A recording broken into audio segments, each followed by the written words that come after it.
Mr. Chairman, you're live on YouTube. Thank you. I'll begin this meeting, and we'll start with roll call. Senator Driscoll. Here. Senator Carew. Here. Senator Larson. Here. Senator Smith. Here. Chairman Salzar. Here. Chairman Salzar, you have a quorum. Thank you. I think what we'll do, we'll just switch one Senate file around. We'll start with Senate File 40. And Senator Carew, can you kind of give us a broad brush on this? You were. Sure, Mr. Chairman, do you want me to go up front here, or can I do it? Either way, whatever you'd like.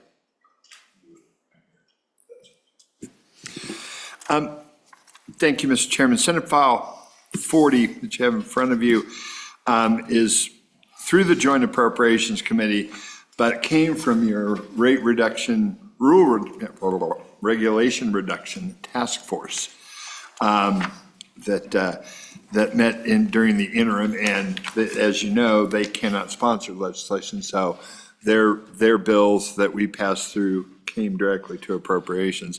And that is where Senate File 40 is coming from. This bill, the genesis of this bill actually came from the first floor, down here, down the hall, about protest petition amendments. And what they asked originally was to take this out of the state statute book and turn it over to more local control. The committee, which I was humbly the co-chair of, and everyone who was there knows how humble that was, didn't quite get that far, but I think we felt we hit a mark with this one, and so that was tried to appeal to everyone. So basically what it does, is what it's changed, and you can see right off the bat on page 1, protest petitions for an act relating to cities and towns and zoning protest process is specifying accountability, applicability, and providing for an effective date. Boy, that's a mouthful. If you drop down to, on page 1 to line 14, is where we kind of start, and we took out the 20% rule and changed it through the owners who can demonstrate a concrete and particularized harm, and who either own 50% of or more of the area of lots included, and on to page 2 of the proposed change, or comprising of 50% or more of the owners immediately adjacent within a distance of 500 feet. That was a change from 140 feet. The change is not effective except upon the affirmative vote of a majority of all members of the governing body. And this, in determining 500 feet, changed from 140, which is the width of an intervening street or alley, shall not be included. The bottom line here is, before it was felt that, and I think we may get some comment on this, is that one large landowner could stymie a subdivision. And as you know, in trying to ease regulation, we were trying to make it easier. One of the things that we were tasked to do is to work on housing in particular. So that's what this bill is working to achieve. And with that, I'd be glad to answer any questions. Great. Any questions from the committee? Senator Driscoll. Mr. Chairman, thank you. Mr. Regulatory Reform Task Force Chairman, thank you very much for your work. It's kind of fun to watch you get a chance to grab a committee and do some stuff, and this is kind of a nice work product. I think it not only does big landowners, but it also stops the frivolous protests out there. And I think this bill really does reach out for a whole lot of what a lot of people want. It is, we want people treated fairly with a minimum of regulations, and yet still have the protest ability to be there. And I think this bill covers it well.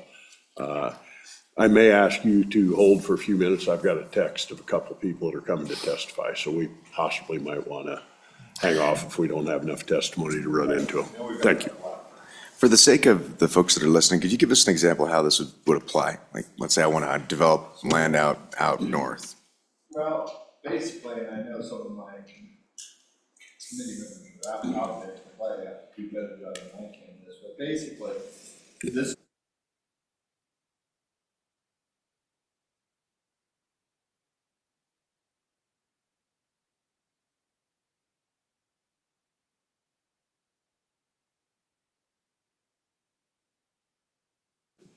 how many people are needed, and what they can protest about. And so that's where the words about a compelling reason or a percentage of people that we lowered the percentage, that allowed a wider distance and the compelling reasoning, which I think kind of tried to hit at the spot. And I wasn't trying to pick on large landowners. I was just sometimes, when someone's developing, especially going out in an area and doing it, that sometimes folks, may see that as a threat against them, or, a particular pointed problem. They still have the right to come in and protest, but as far as being able to have a total veto power on a development that sometimes people pay quite a bit of money for and have quite. But it would take 50%. So let's stop right there. I'm gonna adhere to some etiquette here. The chairman will acknowledge if you wish to speak, and then you speak through the chair. So,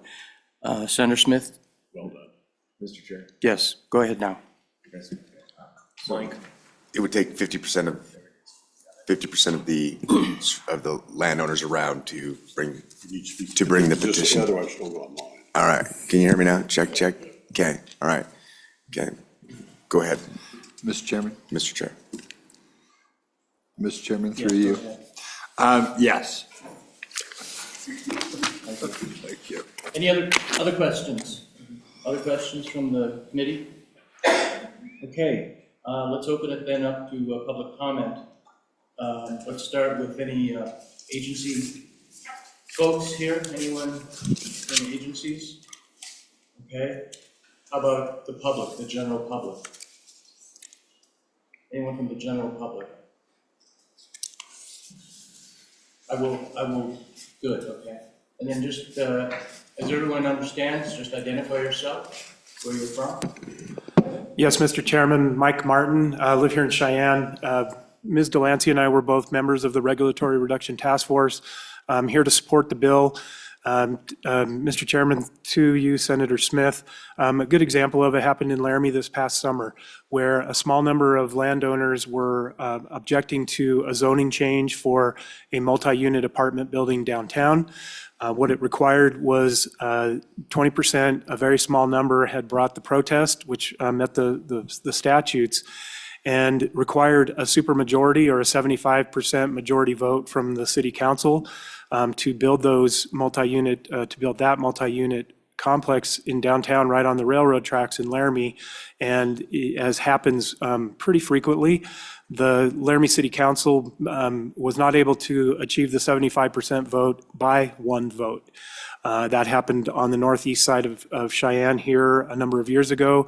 And so this puts a more level playing field for a developer to have some certainty. I don't believe this is developer friendly necessarily, but I do believe it helps provide some developer certainty, because if they're going to buy the land and then start on the multi-step process to try to put a shovel in the dirt, there are a number of challenges to that, both financially in terms of holding costs, and if this part is more certain so that the public is represented and this won't change that, it just allows for a fair number of the public to have their voice in it, and the governing body to have I'll say a more developer certain path toward approving that zoning change.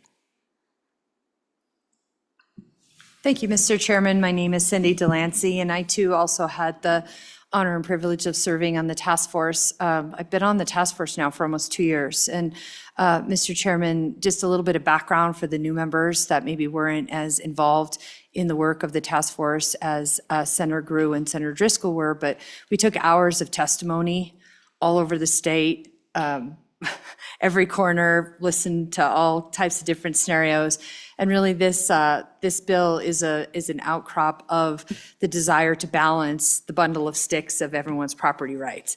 There's, as has already been stated, there's a little bit of compromise as far as increasing the 20%, which currently is reflected to 50%, but it also increased going from 140 to 500 feet, so that, there was wider but bigger. So now that was a really good balance. An important point that I also wanted to point out, and I'm sure this will be of interest to you, Senator Smith, is that this only applies to protests filed on or after July 1st. So any protest that's already in the process is not impacted if these changes were to advance. So the whole world has noticed that there will be some changes, and it doesn't impact anything that potentially could be already in the process. So again, I really enjoyed the work of the task force. There was lots of differing perspective and views.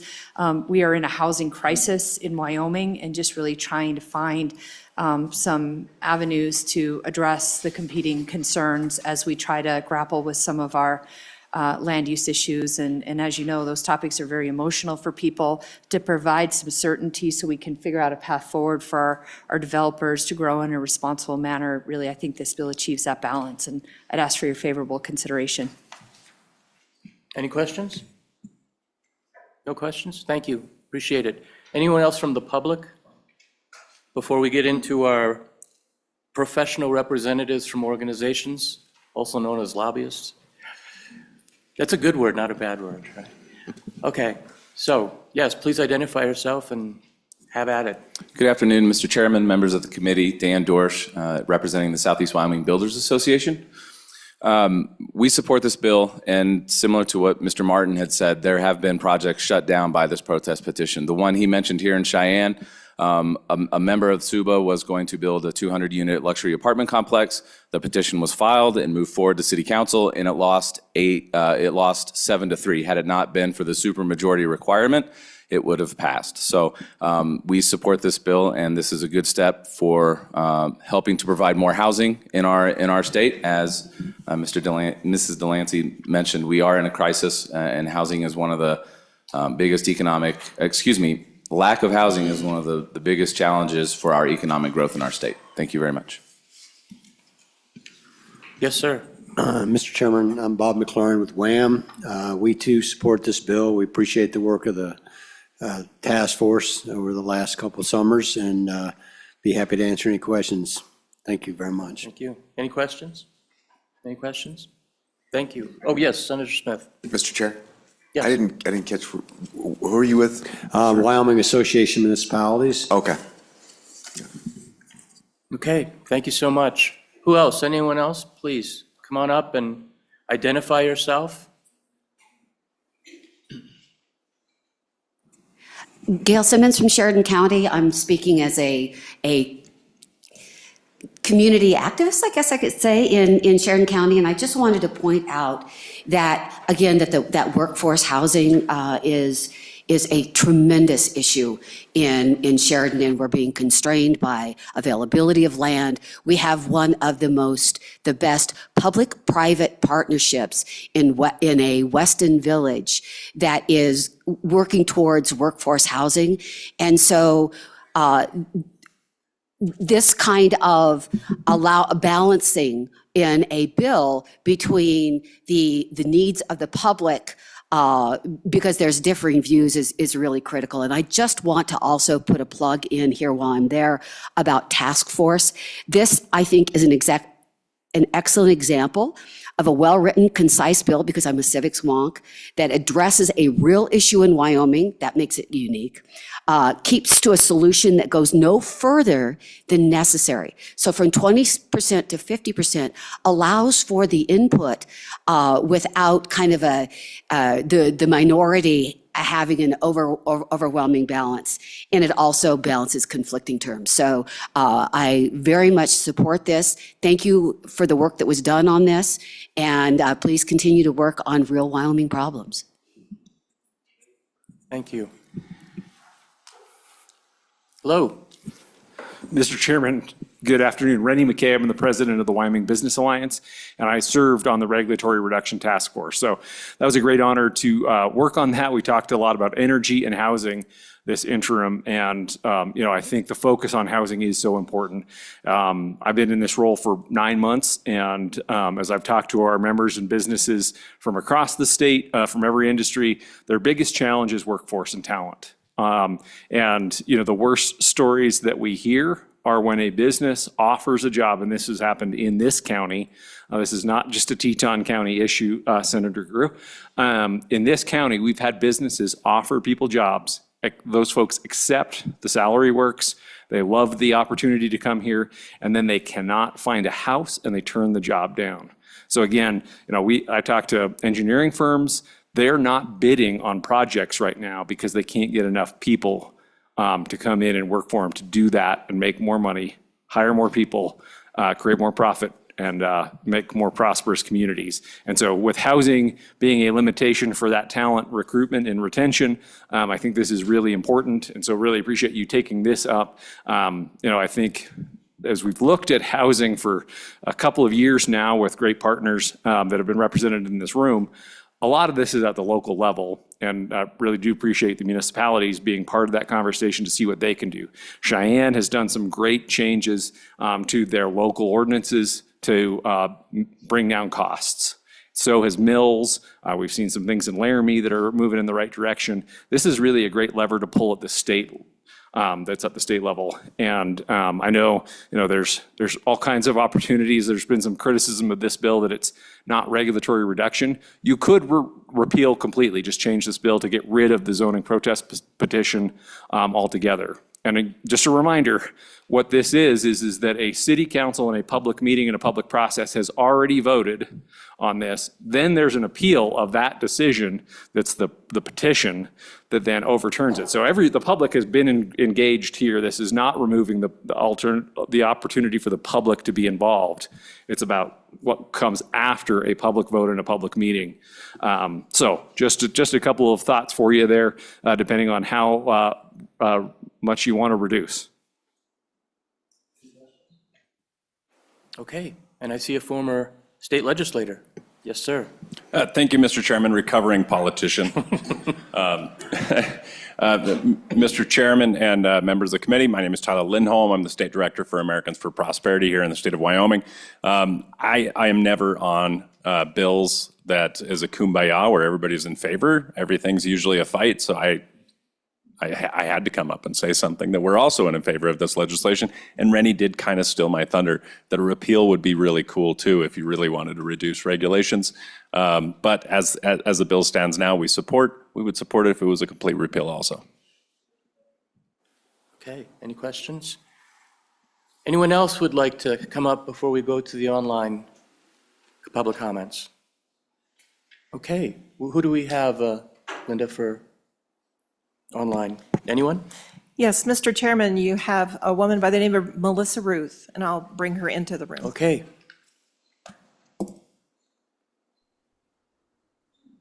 Ms. Ruth, can you hear me? I can. Can you hear me? Okay, please go ahead. Wonderful. Welcome. Thank you. Good afternoon, committee and chair. My name is Melissa Ruth. I am a member or a board member for WyoPass, the Wyoming Planning Association. We really appreciate the opportunity to provide comment on this bill and all of the hard work that the Regulatory Reduction Task Force has done over the past couple of years. The only comment that we have is related to the notification distance. So 500 feet is above and beyond what most communities in the state of Wyoming are noticing. Most communities are looking at 300-foot-ish notification radiuses.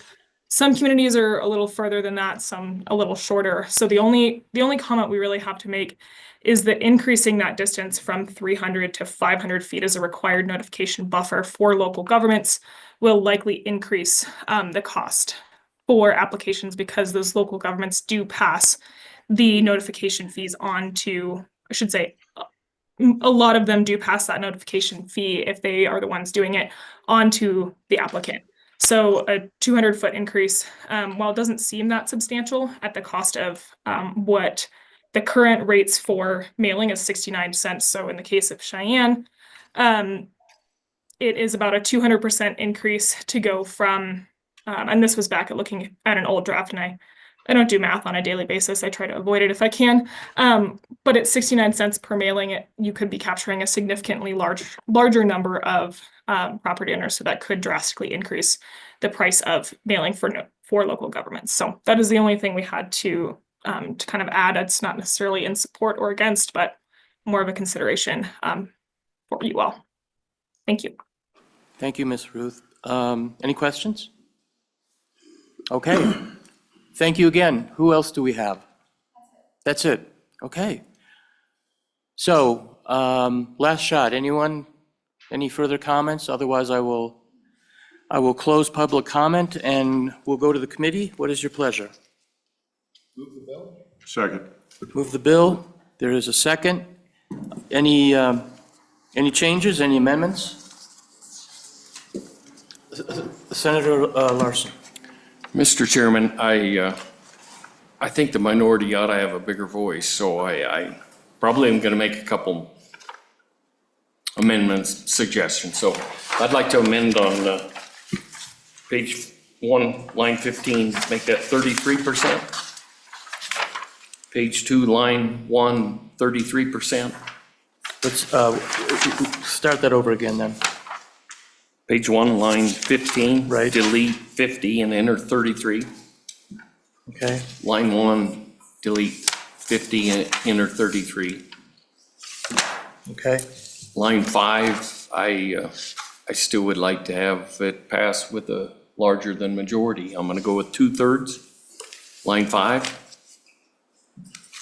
And then on line 7, I'll take suggestion and drop that to 300.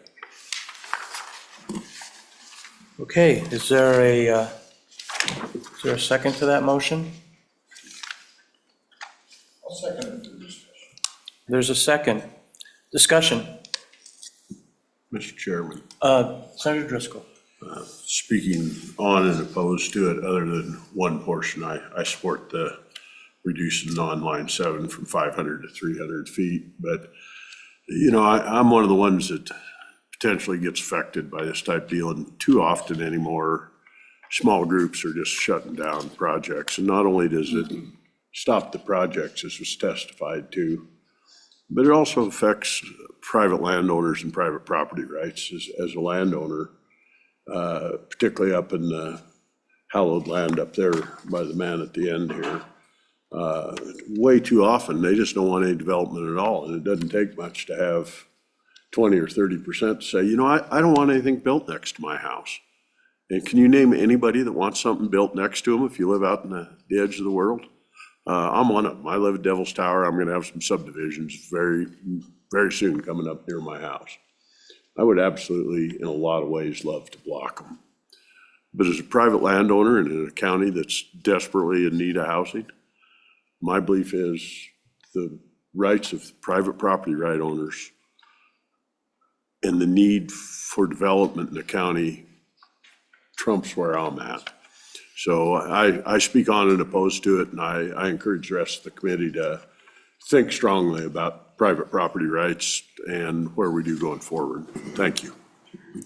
Mr. Chair, Senator Smith. I agree with you, Senator Driscoll. And I actually, the one amendment change that I would agree with is the to 300 feet. It's sometimes hard to notify folks if you get too much of a boundary there. So from 500 to 300, and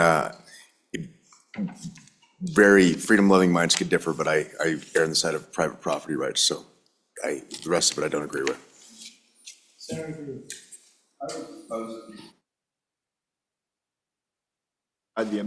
Divide the amendment into three different amendments. And the first would be with regards to the 33% down from 50. So where it says on page 1, line 16, page 2, line 1, page 2, line 2, where we lower everything to 33% from 50, that would be division number 1. Division number 2 would be page 2, line 5, where it's been changed from a majority down up to 2/3. And the third motion would be page 2, line 7, the 500, 300-foot change. So it'd be 3 votes, if it's all right with the maker of the motion. Mr. Chairman, I agree. I think that'd be great. Okay. And can I comment, or do you want me to wait? Please go ahead. Mr. Chairman, I think I could go with the Division 1. I think 33 is still a good number. Division 5, I probably will vote against my own amendment and go with majority. And then the third one, I'm going to be in favor of dropping it to 300. Senator, yes, Senator Driscoll. I would suggest a withdrawal on the line 5 on it, and then handle amendments one at a time. Mr. Chairman, I would do that. I think that's a good idea. I agree. Okay. Linda, do you have, I know we're, So you're withdrawing on the second amendment of the 2/3 on line 5? on Division 2? Division, Mr. Chairman, yes. Okay, great. Withdraw Division 2. Okay, so now we just have one amendment before us, which, I'm sorry, Amendment 2, one. yes, Amendment 1. No, please, Mr. Vice Chair. Okay, any discussion? So just make sure that on. Yeah, the so First what- one, the first division then is the 50% down, page 1 and 2. Everyone understand that? Mr. Chairman, a yes vote will reduce it from 50 to 33. A no vote is against the amendment, and we'll leave it as it stands in the bill. Sounds Thank good. you, Mr. Chairman. Thank you. And you're on, you have that, Linda? Yes. Okay, so, all those in favor of this First Amendment, say aye. Aye. Those opposed? No. I'm a no. Okay, then we have the second one. Who brought the, yes, Senator Larson, go ahead. I'm good, ready to vote. Okay, are we ready to vote on? Question? Okay, on amendment number 2, all those in favor say aye. Aye. Those opposed? Carried. Mr. Chairman. Senator correction, that Driscoll. was Division 3. Correct. Yes. Yes. Mr. Chairman, Senator Driscoll. one more amendment. Yes. The other 500-foot one, let's go back to page 2, line 3. The original language stricken 140 and moved it to 500. I'd like to move that back as a motion to 300. We just did that. No, we did the one below. I did it wrong. We did line 8. We did line 8, which is the second 300. I'm moving, Okay, gotcha. Senator Smith, I'm moving back to Okay. the other one. So So- we'd move both of them to 300 feet, And- as was asked. So under that motion of amendment, do we have a second? Second? Any discussion? Question. All those in favor say aye. Aye. Aye. Those opposed? Carried. Any other amendments? Any other amendments? Then let's take the roll call on Senate File 40. On Senate File 40, Senator Driscoll, Aye. Senator Guru, Aye. Senator Larson, Aye. Senator Smith, Aye. and Chairman Salzar. Aye. Okay, next is Senate File 38. Senator Guru, do you have any thoughts? We'll think about it. Do we have someone to present 38? We did not add, But I can give it a look. go for it. It's pretty simple. Yeah, it is. But we'll give it a shot here. So I'm going to redeem myself. Senate File 38 comes to you from the Joint Appropriations Committee. And it is, as you can see, it's Performance Compensation Investment Performance Amendment. This bill comes to us from the Treasurer's Department, the Treasurer's Office, and also with some kind of little side help from the retirement folks. And basically what this does, it sets up, and as you see here, it's related to the state treasurer's duties, generally demand accounts and state revenues paid to the treasurer. So this is regarding money that comes from our investment portfolio. What it does on page 2, the state treasurer may implement and administer a performance compensation plan in accordance with this subsection. And the plan provides that payments for the investment performance of any one investment period shall be as follows. Then down to see in the middle of the page for payments in fiscal year 2022 and through fiscal year 2025, the arithmetic average of annual investment performance beginning in the fiscal year two immediately preceding fiscal years. The payments earned through the fiscal year 2026 and for each fiscal year thereafter. The geometric average of the annual investment performance beginning at the fiscal year of year 2 and immediately preceding fiscal years. Trying to hit that to get as close as can to that 5-year rolling average that we like to talk about so much. Further on, it states it's the retirement board on employment compensation of director, consulting actuary and assistants, director, designated secretary, compensation of members, quorum and seal. Basically, a board is set up to work through and determine what the performance criteria are through those arithmetic calculations that they make, and that the money's to be paid on vouchers drawn on the state. So this is drawn from investment earnings from the permanent mineral trust fund. I'm on page 3. And then it's just set by the board and talks about how it goes too far down, how it shall be implemented, how the payments are made. Moving on to page 4 for the fiscal year. And there we are talking about, again, the rolling averages, and then talks about the payments for each year thereafter and how that all works and set up. And that's basically the bill. And so right now, as you know, we have performance compensation for our investment managers. They are done in a similar fashion. What this does is expand that to other folks in the employ of the treasurer's office. Thank you. That's very helpful. Questions? Mr. Chairman, can I pile on just? Yes, Senator Driscoll.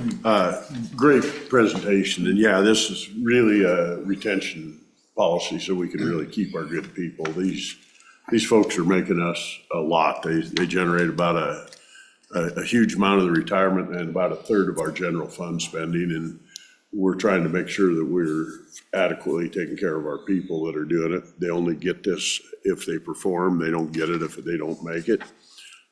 It's very similar to what happens to other investment people, and it just keeps Wyoming where we don't continually have this rolling chain of people picking off people that we've trained to be really good investment people or good sport people, and then they go away.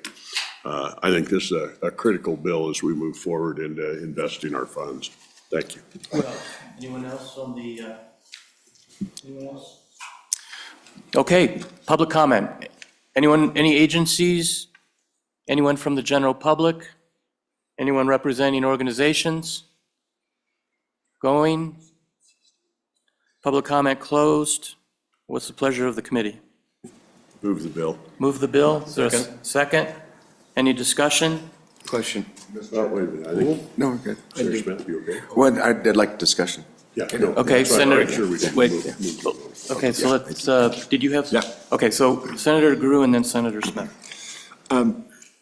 Yeah, I was part of, putting this bill together, and I do have a concern. And as I said in my presentation, we do and have set up a performance compensation deal for the folks that do the investing, our money managers, the ones that are actually trading, using their expertise, whether in the private sector, college, whatever, to use that and their real world knowledge. And they're some of the best, really, we're blessed to have some of the best in the country at what they do working over there. What this does, in most investment houses, this kind of procedure extends to the whole investment team, the accountants, the secretaries, everybody, because the theory is in the private sector that everyone's part of the victory, everyone's part of the defeat, and they should share in that. Well, that's where I start to have a caution. We've got a lot of state employees, and every one of them is terrific. and an accountant in the Department of Health who gets a grant that helps with a smoking cessation program that saves lives. They're doing pretty good work, and maybe we should compensate them a little better. Or, you know, I could go on and on and on across. So to me, this is kind of a cautionary tale. I know, like I say, in investment houses, that's the way they do it. But we've got a lot of great people and a lot of great offices. And I think a lot of them may say, what about me? And so that's the only caution I have. Maybe some ideas. I probably vote for this to get it to the floor, to have that wider discussion, because maybe with a tweak here, a tweak there, as far as that, maybe everybody thinks about it a little bit, maybe we can make it better. So I'd like to move it along, but that was the caution I've had with this one since the beginning. Mr. Chair, Senator Smith. Thank you, Mr. Chairman. I'm surprised that nobody from the Treasurer's Office came to speak to this. It's their bill for them. Just, it's an observation that I think that somebody should be here from there. And I'd like to see an example of how it's played out. Like, how does this actually get administered? And I think that, you know, I wouldn't call it word salad. It's pretty wordy for what its intent is. And so just like, how would it play out? How would it be administered? How would the performance award be appropriated? Can anybody speak to that? Thank you. Mr. Chairman. Senator Guru. Thank you. I don't know this, but I got a hunch that we're still shaking a little bit of the rust off as we're starting out this session. And I think I just got a feeling, you know, we're trying to prime the pump and get some bills rolling through the system. I got a feeling if for some reason we may have slipped on a notification or something. And I too have a hard time believing that if they didn't know that this bill was coming up today at lunchtime, that they wouldn't have been here in mass. So that's another reason why I definitely want to try to vote to have the wider discussion, to give them that opportunity to talk to folks and say, you know, whatever. And we could lay it back, but I know I know right now from our leadership team that they want to, you know, we want to get things moving because we know we're going to have a lot of bills. Since we passed the record yesterday in new bill drafts, that you know, want to give it an opportunity. Senator. Mr. Chairman. Senator Guston. Thank you. I echo those remarks. I talked the way I did without the treasurer being here. I really felt like this bill needed to come out of here, and I'd like to see us get bills going. I can about guarantee you, knowing the treasurer's office, that something slipped or something didn't happen, because he's shepherded this bill from day one. And as the good senator on the end said, it has not been without controversy, because they create a pot of money and then they split it, is how they do it. Senator Smith, there'll be a defined pot. The main part of this bill that you see, it's actually, the word salad is what's already existing in statute, and that's the performance compensation we have. This is just a couple add-ons to it. But I have the same precautionary tale that the good senator does, is we gotta be really careful. We got a lot of great state employees and it gets really hard. Yeah. So my hope is that we pass this on for committee of the whole, and the treasurer will show up and do a piece of it. Thank you. Senator Guru. Actually, I also, talk about breaking There the we go. land, the We have land a speed filibuster record now. over Wow. here. It's a heart rate up. Are you Okay, breathing I'll hold now? my motion. Hi. I was gonna lay it back. Okay. I knew you were running. So if we can identify yourself, Deputy, and then I think there's questions that we need to feel comfortable before sending it to the full Senate. Very good, Mr. Chairman. Thank you. My name is Dawn Williams. I'm the Deputy State Treasurer. This bill was actually born out of the study. I'm sorry if you already went over this. I missed the testimony as I was hurrying over. This bill was born of the study that the legislature passed in the budget bill last year of performance compensation for both the Wyoming Retirement System and the State Treasurer's Office. One of the things that came out of that study was that instead of calculating the performance on year-over-year performance for the basis of the computation, that there could, by using this arithmetic method, it's like it's a geometric averaging or something like that in the bill, it would smooth the performance over those years. This bill does not increase performance compensation or apply it to anybody else. It just is it is a different smoothing arithmetic function for the calculation of performance compensation for the existing folks who receive performance comp. So, Senator Smith, any questions? I know you wanted to Yes. get an example. Mr. Chair, could you give me an example, Ms. Williams, of, I'm still arithmetic, I mean, I get it, it's some sort of mathematical formula, but I'm not seeing it in here, but, so give me an example how that would play out and like the next year. Mr. Chairman, Senator Smith, what my understanding is that it doesn't really, it will be a negligible change for how the amount that is determined from which performance compensation is calculated. I might see if my CIO is on, he has registered to testify for the other bill that you have, and if he's there, he might be my phone a friend to answer that question more specifically. Linda, has Patrick, will you please? Thank you.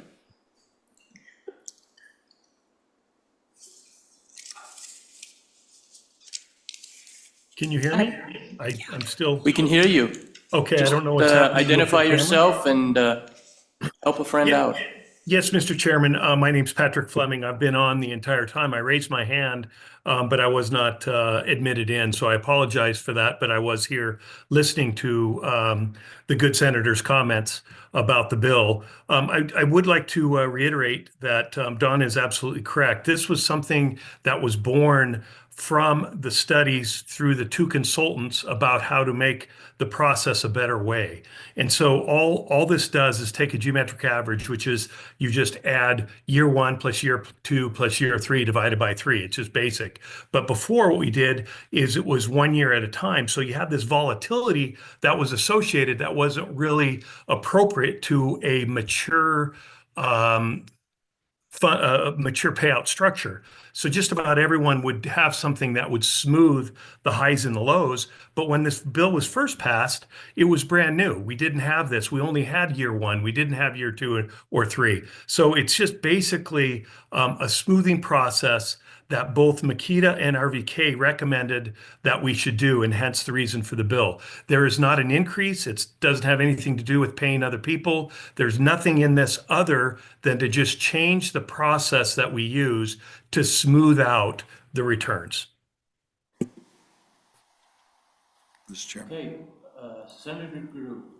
Thank you, and I apologize. You know, we went through a number of drafts on this one, and I know it went back and forth, and so when I was reading it, I didn't see it spelled out exactly who, so I thought it was still other folks, and that was a concern to me. Only thing I'll tell you is that's why I wanted to move it to the floor so we'd have a chance to get it out. And then when the good chairman reminded me that we were going to hear it this afternoon, my next motion was going to be to lay it back for a day to give you a chance to come and straighten out the error of my ways. Thank you, Mr. Chairman. Which usually are many. Other questions? Senator Smith? Mr. Chairman? Yes, Deb. I just want to thank you so much for allowing me to weigh in and for Patrick as well to clarify some things. We're just Appreciate buying it. time, waiting for you to come down here. So, okay. Okay, any other public comments? Going? Okay, I will close public comment. Back to the committee, what would you like to do? There's motion to move the bills, is there a second? Second. There's a second. Any amendments? No amendments? Linda, roll call. Senator Driscoll. Aye. Senator Guru. Aye. Senator Larson. Aye. Senator Smith. Aye. And Chairman Salzar. Aye. Chairman Salzar, 5 ayes to pass. Great. The next bill up is Senate File 76. protection of critical infrastructure from foreign adversaries.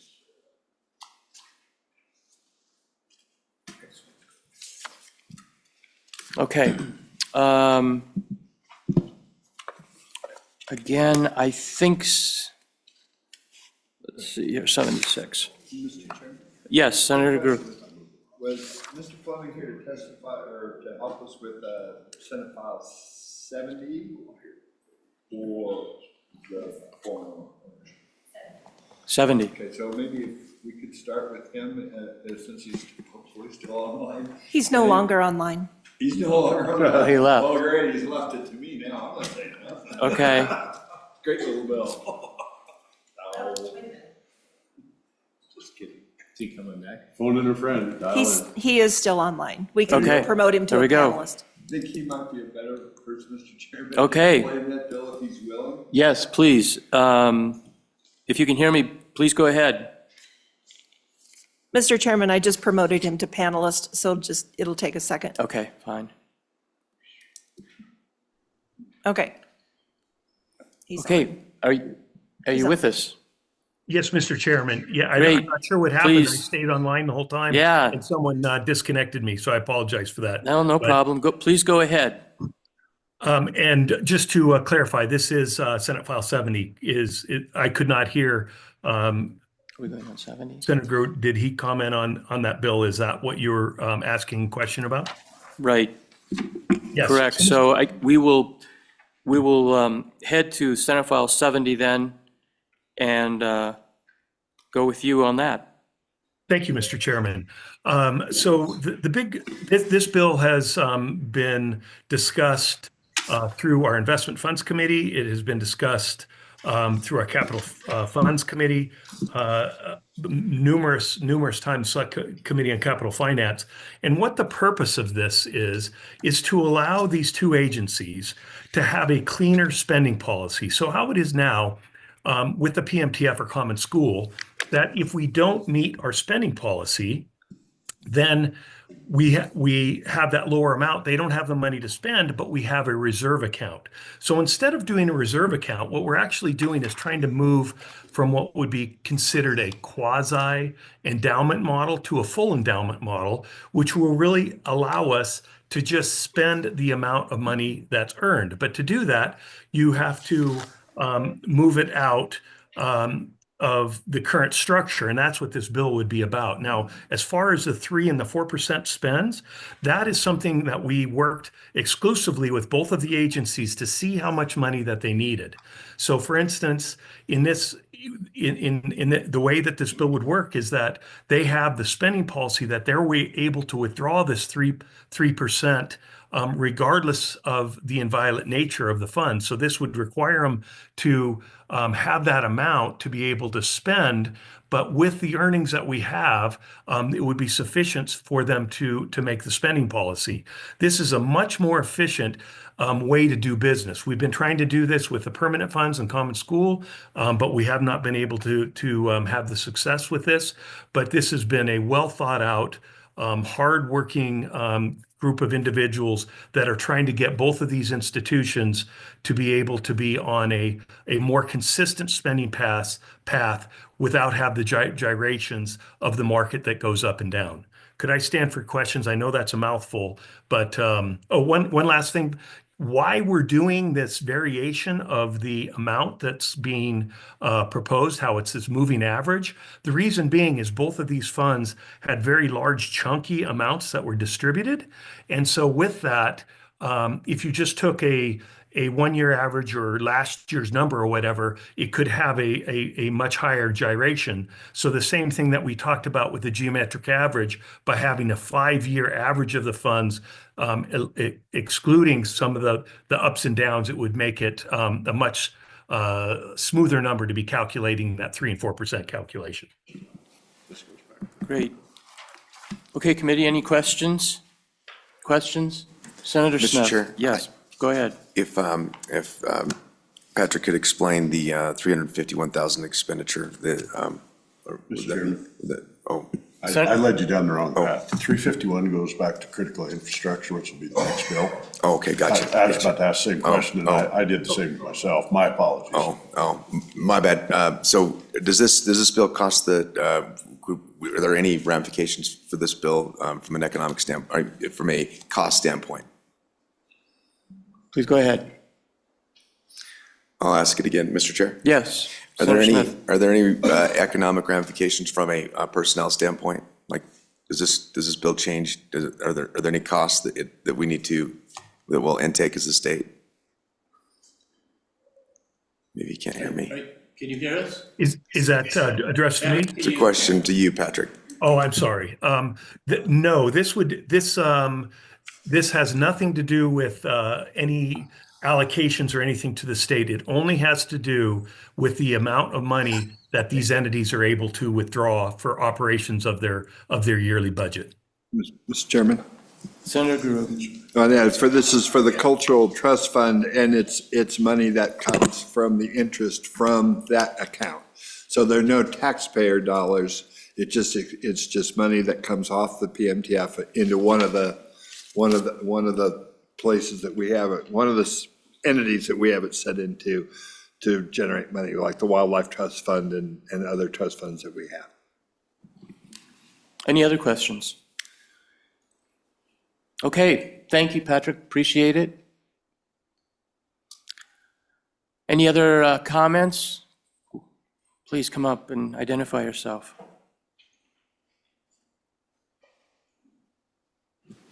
Good afternoon, Mr. Chairman. Sarah Sheen. I am a Deputy Director with State Parks Cultural Resources. And the Cultural Trust Fund is part of the division that I am responsible for. And I just want to say that this bill, we think, would likely level out the interest earnings that we receive in the Cultural Trust Fund.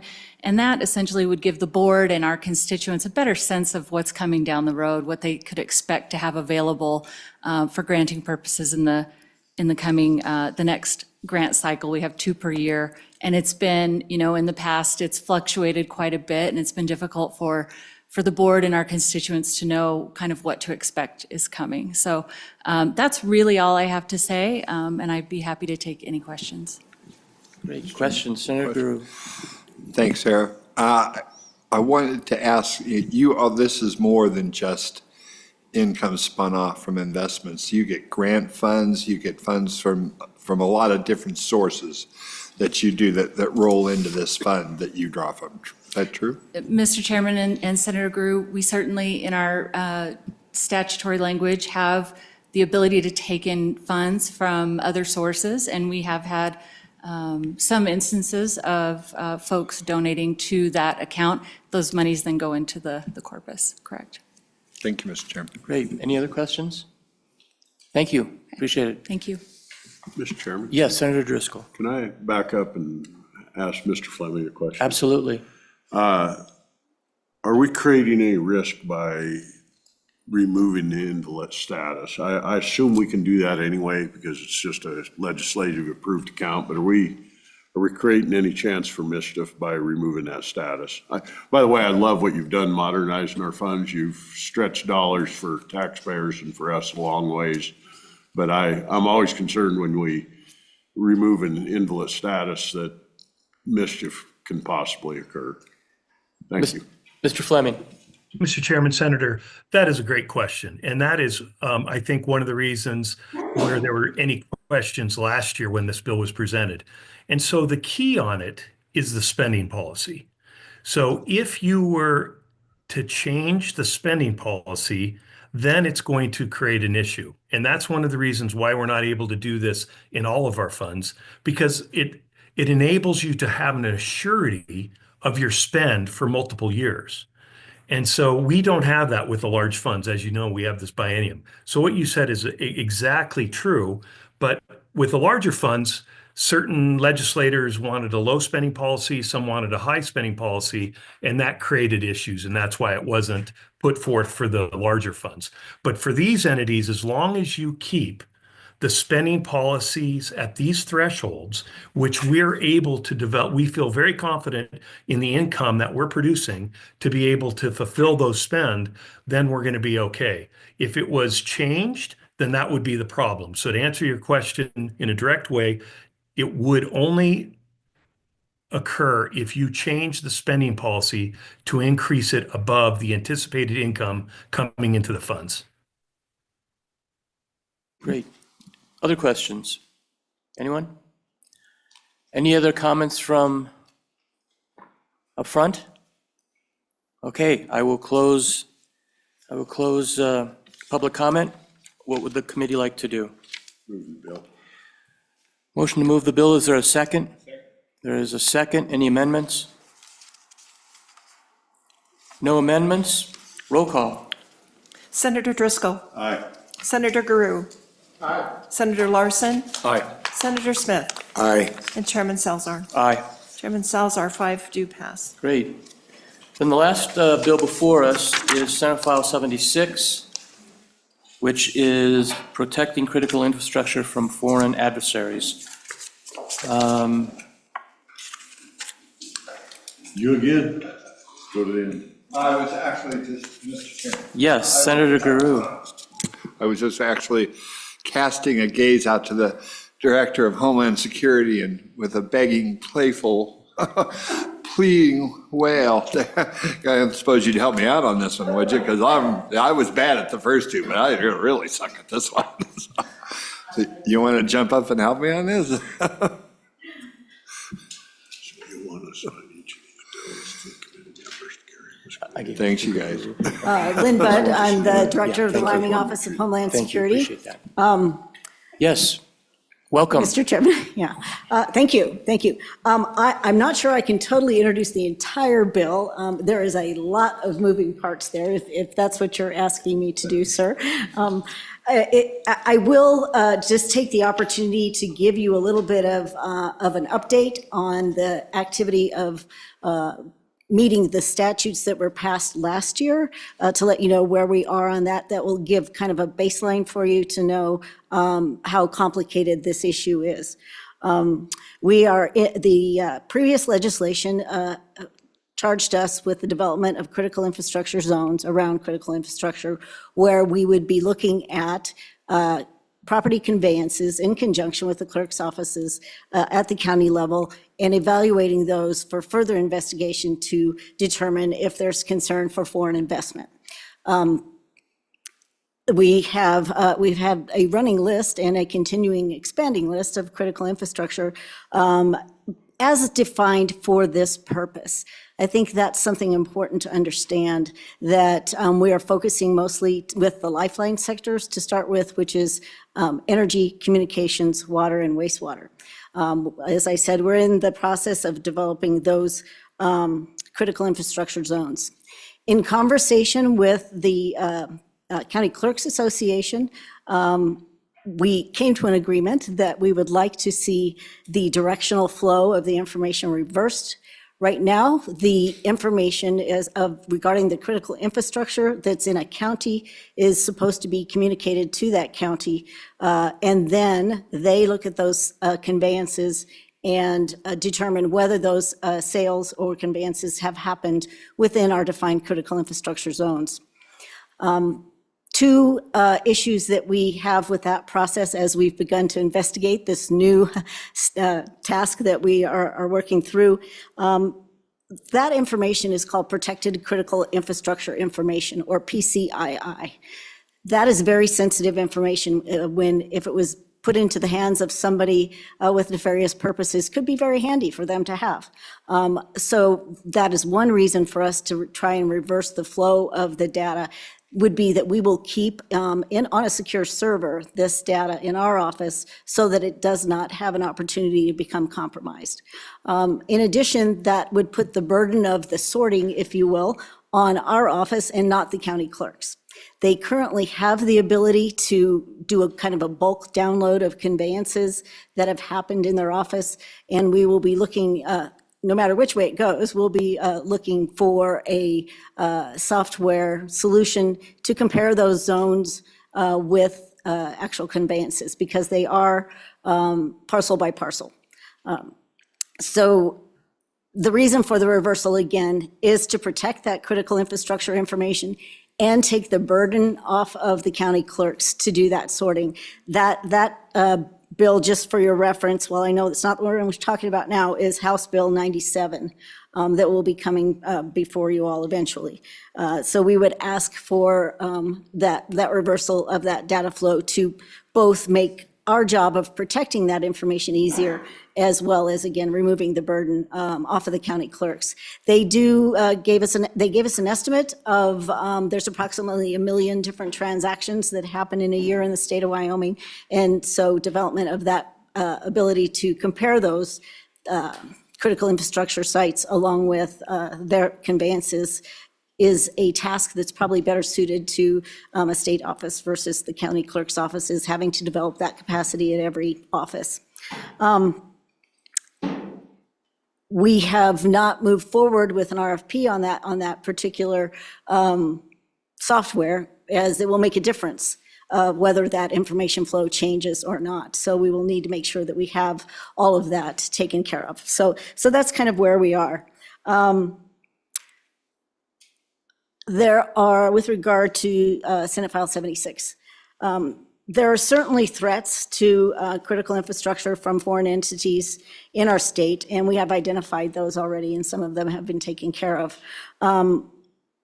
However, the tasks outlined in this particular bill are quite large, and certainly things that we do not have expertise in at this point in time. So I'm sure you will be asking about the fiscal note. We do not have capacity to create this program at this point in time. And while the bill does give us 2 additional folks in looking at all of the different tasks that are a part of this bill, we don't believe that we can do that with just 2 people. Now, I will tell you, I am very conservative. I would not hire 5 people off the bat. I would be looking at the expertise that we would need, but this requires the development of a pretty complicated system to track the conveyances, which we will already be doing, but also looking at the percentage of foreign beneficiary ownership, which is also a very hard unknown because we don't have that information available to us. So how we obtain that is going to be a huge challenge. In addition, just looking at the process of divestiture, all of the tasks that are in here that are completely new to our office. 5 people is an estimate with a separate division that would be handling all of this. Again, as we move through the process that we're moving through right now, it was very hard to understand or know upfront exactly how many people it would take or what would the proficiencies need to be that we develop. So let me ask you, Director, a couple things. Would you agree this is a national security issue? Would you agree that this is talking about the safety of the state of Wyoming, Warren Air Force? Can you just kind of go over those issues? How important is this to our security and safety in the state? Mr. Chairman, yes, yes, I would agree. It's a national security issue, and it's a security issue for the state of Wyoming as well, for our critical infrastructure that supports our populations, not to mention the populations that we support with our energy infrastructure as well. Many different states rely on us for that energy production. So I think it's incumbent upon us to protect that infrastructure and do everything we can to make sure that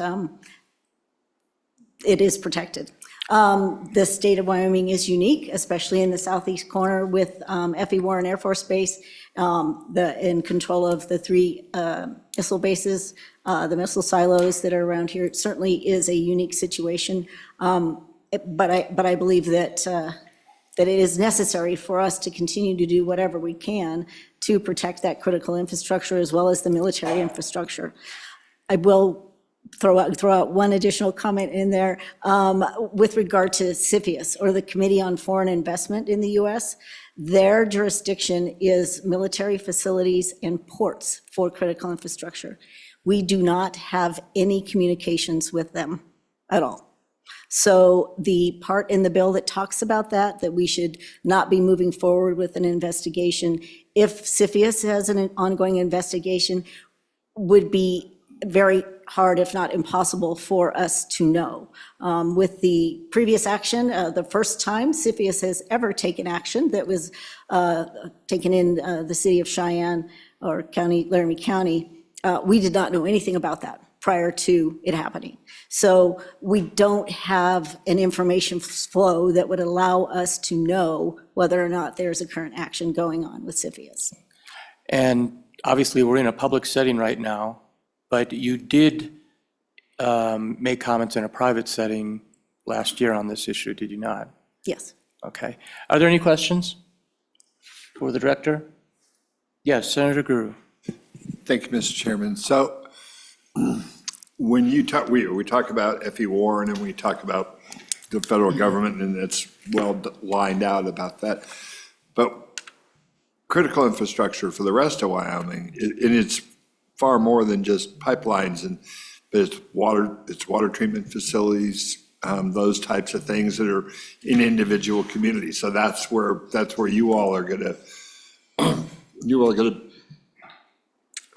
be where you'll look at what the Department of Commerce gives, who are the bad actors out there, and then it's gonna be left to your department to ferret out who these folks are, and I assume the Secretary of State will be involved too, this incorporation stuff, papers and all that. So that's kind of what we're talking about here in general. Mr. Chairman, Senator Guru, yes, there are actually 16 different sectors of critical infrastructure that we are helping to protect across the state right now. We are focused right now on what we call the lifeline sectors, again, starting with energy, communications, water, and wastewater. Those are going to be our focuses to look at first. Again, probably every highway, every pipeline, everything could be considered critical infrastructure in the state, but it's about context. It's not, every pipeline is not considered critical infrastructure for this purpose. When we look at communities, they may identify a grocery store that is critical infrastructure to them because it's the only one for 100 miles. So it depends on the context that you're talking about when you're saying this is defined as critical infrastructure, and where the zones should be established is not on every highway, every, piece of infrastructure in the state, is on those that we deem to be critical to the survival of our citizens and protection of them. Questions? I have a clarifying question. Senator Smith. Mr. Chair, thank you. Lynn, great job with your explanation of this. So just for folks that may be listening in and for us, this department, this expansion that you're going to do, would it like let's say that I'm just going to throw out a hypothetical, right? Let's say that somebody who's a member of a party of a hostile country within, let's say that they bought property near a dam. We actually, we'll keep it hypothetical, so then, but they had some slick LLC, Americans Are Us, that seems to be the way that it works, right? So, so this organization, this entity, this thing that you want to develop, you'll be able to somehow it'll red flag, or how does that, or who's looking for that? Is that what this does? Mr. Chairman, Senator Smith, I don't believe that solves that problem. That data at this moment in time does not exist. It would help with that if the identification of beneficial ownership, but I think that it's probably going to be more complicated than even that. And so we work according to previous the legislation from last year, and currently we work very closely with the Division of Criminal Investigation, along with the Fusion Center, mostly, who is in charge of gathering information and basically analyzing it and creating intelligence. So we will work in partnership with them and the resources that they have to investigate whether or not it's a company of concern.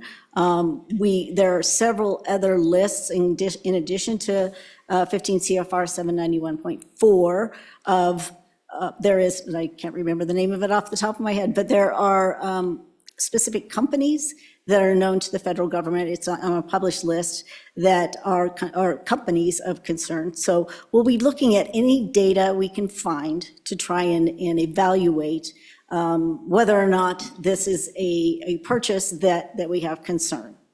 Mr. Chair? Yes, please, go Following ahead. question. So you'll be working with other state entities, the federal government, and creating a consortium so that you can better identify hostiles. Is that correct? Mr. Chairman, Senator Smith, yes, we do utilize our federal partners right now all the time. The DHS is an information and analysis officer who is stationed at the Fusion Center and is a permanent fixture there. We also work with the FBI and other federal partners to help identify these countries. I mean, the countries are identified, but certainly companies or activities that we would be concerned about. Mr. Chair, just one final question. So how will we know if this is a success, like this committee? Like, obviously, maybe we can't report on it to the public, but will there be some sort of a report to us at some point about maybe the success of this program? Mr. Chairman, Senator Smith, I would think that we could develop some sort of reporting mechanism to talk about identified properties. The divestiture piece of that, I think, would also give you an indication if there was something that was of concern or an indication of success for the identification of the sale to a foreign entity. Director, would you be willing to give to any member of this committee perhaps the briefing that you gave last year so that you could talk more privately on the threat risk of what you're dealing with on a daily basis? And it might help newer committee members to actually know what you're facing. And so I would encourage, especially the new members who have an interest, to link up with Homeland Security to receive that confidential briefing that was given last year, so you can actually see the alarming situation. And so, other questions? Any other questions? Thank you very much. Thank you very much. Appreciate it. Any other public comments before I?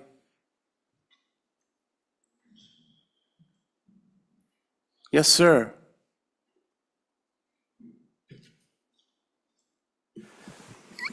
Good morning, Mr. Chairman, or good afternoon, I guess, Mr. Chairman, members of the committee. I'm Travis Deta. I'm the Executive Director of the Wyoming Mining Association.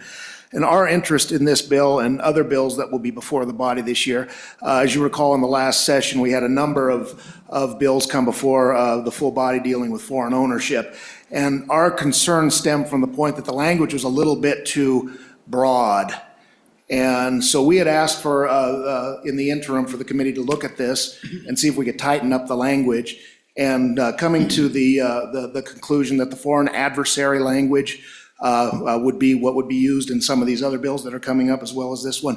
And I just wanted to thank the committee for looking at that, as well as other members and the Secretary of State's office in working with us to come up with workable language that we are comfortable with, so that when you cast these bills out there, the net is not too broad, so that when you're going after China and when you're going after Russia, you don't sweep up Australia. And, and the reason being is that we have a number of companies operating in Wyoming that have been here for a long time with foreign ownership, and they are good actors, and we want to keep them creating jobs and generating revenue for the state. So thank you very much, Mr. Chairman. That's all I have to offer. We're comfortable with it. No, thank you. Thank you. Absolutely. And I'd stand for questions. Any questions? Thank you again. Appreciate it.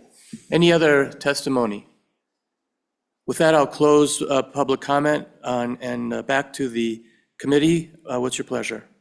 Move the bill. Move the bill. Is there a second? Second. Any discussion? Any amendments? Roll call, please. Senator Driscoll. Aye. Senator Guru. Aye. Senator Larson. Aye. Senator Smith. Aye. And Chairman Salzar. Aye. 5 ayes do pass. Great.